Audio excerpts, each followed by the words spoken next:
आज हम उस 40 चौपाइयों वाली रचना की परतें खोलने जा रहे हैं जो शायद भारत में सबसे ज्यादा पढ़ी और सुनी जाती है, हनुमान चालीसा। और हमारे पास गोस्वामी तुलसीदास की ये पूरी रचना मौजूद है।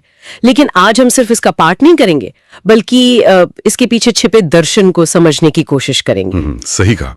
आज का हमारा मकसद ये जानना है कि ये पंक्तियां सिर्फ एक प्रार्थना क्यों नहीं है, बल्कि शक्ति, भक्ति और विनम्रता के बीच के रिश्ते पर एक पूरा ग्रंथ कैसे है। मतलब ये हनुमान के किरदार को किस तरह स्थापित करती हैं और एक आम इंसान के लिए इसके क्या मायने हैं। बिल्कुल। चलिए आज जरा गहराई से समझते हैं कि इन 40 पंक्तियों में ऐसा क्या खास है जो ये आज भी इतनी प्रासंगिक है। तो हम इसे कैसे देखेंगे? हम इसे कुछ हिस्सों में देख सकते हैं। पहले हनुमान का परिचय, फिर उनके काम, उसके बाद भक्त के साथ उनका रिश्ता और आखिर में वो कैसे मोक्ष का एक जरिया बन जाते हैं। ठीक है, तो शुरू करते हैं। एक बात जो मुझे हमेशा चौंकाती है वो ये है कि हनुमान की पहचान उनकी शक्ति से पहले उनके ज्ञान और गुणों से करवाई जाती है। हाँ, पहली ही पंक्ति है, जय हनुमान ज्ञान गुण सागर, अतुलित बल धामा तो बाद में आता है। क्या ये तुलसीदास का एक जानबूझकर किया गया इशारा है कि असली ताकत सिर्फ शारीरिक नहीं होती? बिल्कुल, और यही इस पाठ की आत्मा है। ये पहली ही पंक्ति में एक मानक तय कर देती है। अच्छा। ये हमें बताती है कि बिना विवेक और गुण के शक्ति सिर्फ विनाशकारी हो सकती है। हनुमान की शक्ति इसलिए पूजनीय है क्योंकि वो हमेशा ज्ञान और धर्म के अधीन रहती है। मतलब वो सिर्फ बलवान नहीं, वो सिर्फ बलवान नहीं, विद्यावान, गुणी, अति चातुर भी हैं। और उनके परिचय में वंश का भी बड़ा दिलचस्प संगम है। हम सब जानते हैं कि उनके माता पिता अंजनी और पवन देव हैं जी, लेकिन स्रोत में उन्हें शंकर सुवन यानी शिव का अंश और केसरी नंदन भी कहा गया है।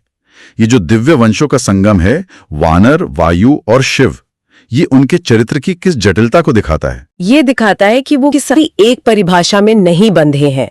उनमें वानर की सहजता और प्रकृति से जुड़ाव है, पवन देव की गति और शक्ति है, और भगवान शिव का वैराग्य और दिव्य चेतना भी है। तो यही संगम उन्हें अद्वितीय बनाता है। हाँ बिल्कुल, उनका प्रताप इतना है कि वो महाजग वंदन है, यानी पूरा संसार उनकी वंदना करता है। और जब उनके रूप का वर्णन आता है तो उसमें भी एक संतुलन दिखता है। कंचन बरन बिराज सुबेसा, कानन कुंडल कुचित केसा। सोने जैसा सुंदर शरीर, कानों में कुंडल। हाँ, और दूसरी तरफ हाथ वज्र और ध्वजा बिराजें, कांधे मूंज जनेऊ साजें। मतलब एक हाथ में गदा जैसी विनाशक शक्ति और कंधे पर ज्ञान और ब्रह्मचर्य का प्रतीक जनेऊ। और ये संगम ही उन्हें दूसरों से अलग करता है। देखिए, रामायण में शक्तिशाली पात्र और भी थे, रावण, मेघनाद। सही बात है।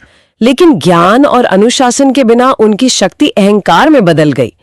हनुमान का चरित्र इसी संतुलन का प्रतीक है। तो उनकी सारी विद्या, चतुराई और बल का एक ही मकसद है, राम काज करीबे को आतुर। हाँ, उनका अस्तित्व ही सेवा के लिए है। और इसी से जुड़ी एक बहुत महत्वपूर्ण पंक्ति है, कुमति निवार सुमति के संगी। वो सिर्फ बल नहीं देते, बल्कि बुरी बुद्धि को हटाकर अच्छी बुद्धि देते हैं। ये एक बहुत गहरा विचार है। तो ये सिर्फ ताकतवर होने की बात नहीं है, बल्कि उस ताकत का सही इस्तेमाल करने की बुद्धि होने की बात है। बिल्कुल। अब जब उनके कामों पर आते हैं तो मुझे हमेशा से इन दो पंक्तियों, सूक्ष्म रूप धरी सियही दिखावा और बिकट रूप धरी लंक जरावा, में एक विरोधाभास जैसा लगता है। अच्छा, एक ही पात्र में इतनी कोमलता और इतना विध्वंस एक साथ कैसे समा सकता है? ये सवाल ही उनके चरित्र का सार है। ये उनकी शक्ति के नियंत्रण को दिखाता है। कैसे? जब सीता जी के सामने जाना था, जो शोक में थी, तो उन्होंने कोमल और छोटा रूप धरा ताकि वो डर ना जाएं। लेकिन जब राक्षसों को संदेश देना था तो उन्होंने विशाल और विकराल रूप धरकर लंका जला दी। उनकी शक्ति भावनाहीन या अनियंत्रित नहीं है, वो उद्देश्य और विवेक से चलती है। वो भीम रूप धरी असुर सहारे भी करते हैं, लेकिन सिर्फ रामचंद्र के काज संवारे के लिए। और संजीवनी बूटी लाने वाली घटना, ये सिर्फ एक चमत्कार नहीं है। नहीं, ये उन्हें एक जीवन रक्षक के तौर पर स्थापित करती है। उससे भी बढ़कर ये भक्त और भगवान के रिश्ते की पराकाष्ठा को दिखाती है। जब हनुमान संजीवनी लेकर लौटे तो पाठ कहता है, श्री रघुबीर हर्षि उर लाए। राम ने उन्हें खुशी से गले लगा लिया। जी, ये किसी भी भक्त के लिए सबसे बड़ा इनाम है। लेकिन राम यहीं नहीं रुके। उन्होंने कहा, रघुपति कीन्ही बहुत बड़ाई, तुम मम प्रिय भरतई संभाई। हाँ, मुझे लगता है ये रामायण के सबसे भावुक क्षणों में से एक है। भगवान अपने भक्त को कह रहे हैं कि तुम मुझे मेरे भाई भरत जितने ही प्यारे हो। ये सेवा का सर्वोच्च सम्मान है। बिल्कुल सही बात है, ये किसी भी भौतिक वरदान से कहीं बड़ा है। अच्छा, चालीसा में उनकी दो और शक्तियों का जिक्र आता है जो बिल्कुल अलग लगती हैं। कौन सी? एक तरफ जुग सहस्त्र जोजन पर भानु, लीलियो ताहि मधुर फल जानू।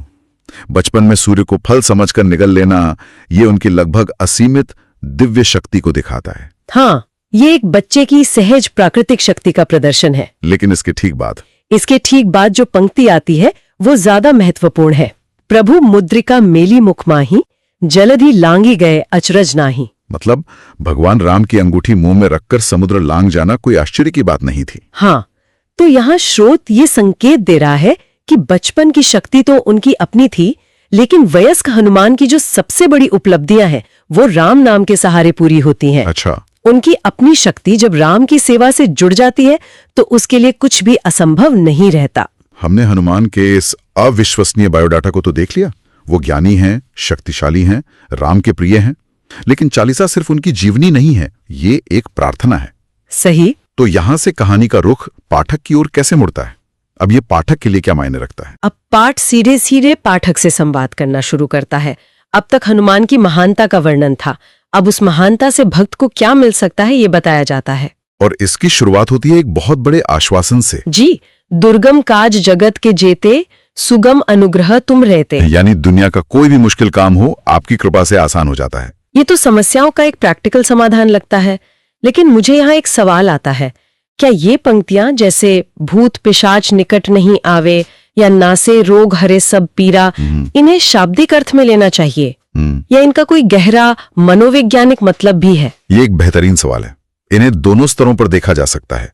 एक स्तर पर ये आम इंसान को उसके बाहरी डरों, चाहे वो अनजाने का डर हो या बीमारी का, उससे लड़ने की हिम्मत और सांत्वना देती हैं। और दूसरे स्तर पर, गहरे स्तर पर, भूत पिशाच हमारे मन के अंदर के डर, चिंताएं और नकारात्मक विचार भी हैं। और रोग सिर्फ शारीरिक नहीं, मानसिक पीड़ा भी है। तो हनुमान का नाम जपने का मतलब है उनके गुणों, साहस, सेवा और अनुशासन को अपने जीवन में उतारना।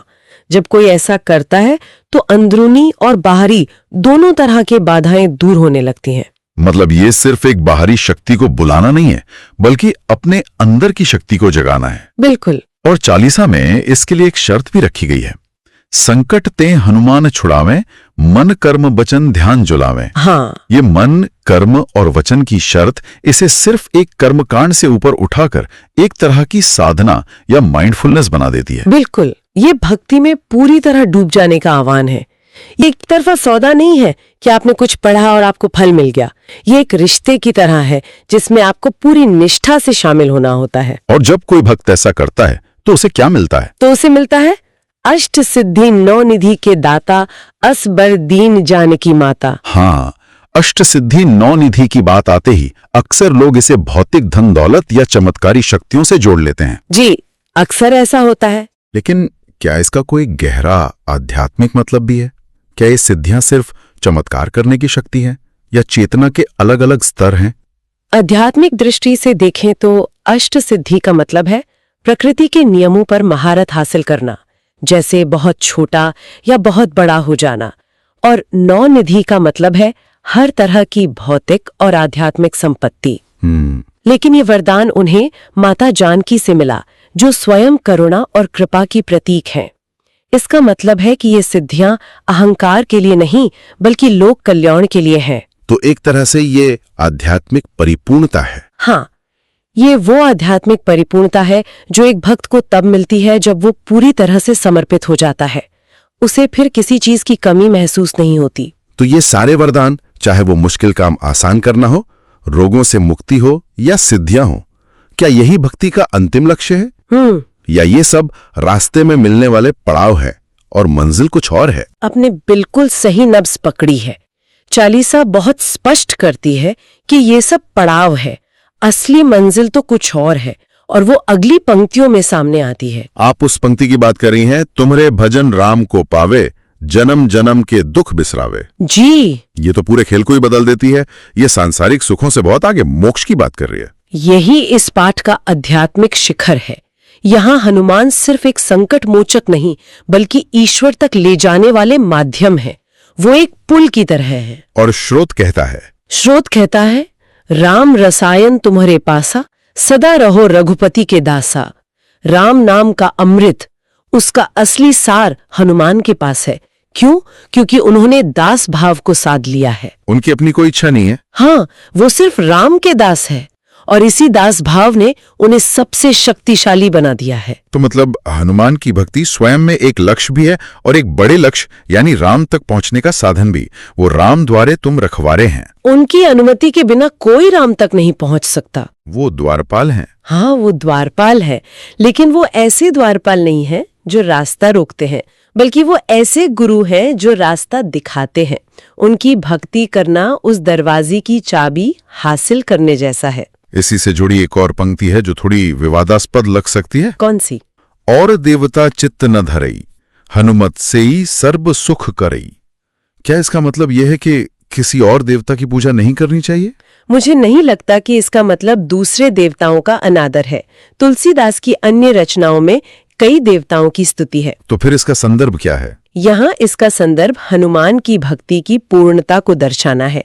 भाव ये है कि हनुमान की भक्ति अपने आप में इतनी समर्थ और संपूर्ण है कि वो भक्त की सभी जरूरतों, भौतिक और आध्यात्मिक, को पूरा कर सकती है। अच्छा। क्योंकि उनकी भक्ति अंततः आपको मुख्य स्रोत यानी राम तक ले जाती है, इसलिए आपको कहीं और जाने की जरूरत ही नहीं पड़ती। ये गहराई की बात है, विस्तार की नहीं। और अंतिम फल क्या है? अंतकाल रघुवरपुर जाई, जहाँ जन्म हरि भक्त कहाए। यानी जीवन के अंत में व्यक्ति भगवान राम के धाम जाता है, और अगर दोबारा जन्म होता भी है तो एक हरि भक्त के रूप में। जी, ये तो जीवन और मृत्यु दोनों चक्रों को साधने वाली बात हो गई। यही परम आश्वासन है। ये भक्ति का अंतिम परिणाम है, जीवन में भी सुख और मृत्यु के बाद मोक्ष। तो आज इस चर्चा से ये साफ हो गया कि हनुमान चालीसा सिर्फ एक स्तुति नहीं है, यह हनुमान के बहुआयामी चरित्र का एक पूरा खाका है। वो एक ज्ञानी, एक शक्तिशाली योद्धा, एक रक्षक और सबसे बढ़कर एक आदर्श भक्त हैं। इसका सार यही है कि शक्ति जब विनम्रता और निस्वार्थ सेवा के साथ जुड़ जाती है तो वो अजेय हो जाती है।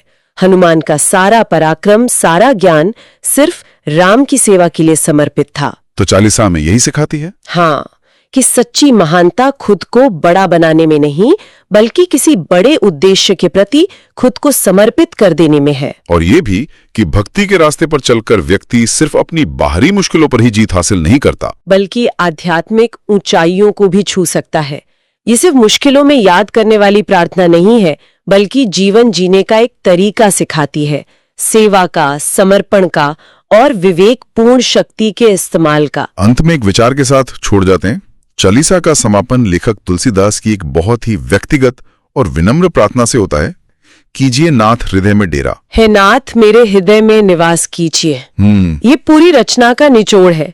सारी शक्तियों और वरदानों के वर्णन के बाद अंत में भक्त सिर्फ एक ही चीज मांगता है कि आप मेरे अंदर बस जाओ। ये सिर्फ बाहर से किसी मूर्ति या तस्वीर की पूजा करने के बारे में नहीं है, बल्कि उनके गुणों, शक्ति, सेवा, ज्ञान और निस्वार्थ भक्ति को अपने भीतर आत्मसात करने का एक निमंत्रण है। बिल्कुल। तो सोचने वाली बात यह है कि किसी आदर्श की सिर्फ पूजा करने और उस आदर्श के गुणों को अपने जीवन का हिस्सा बनाने की कोशिश करने में क्या फर्क है?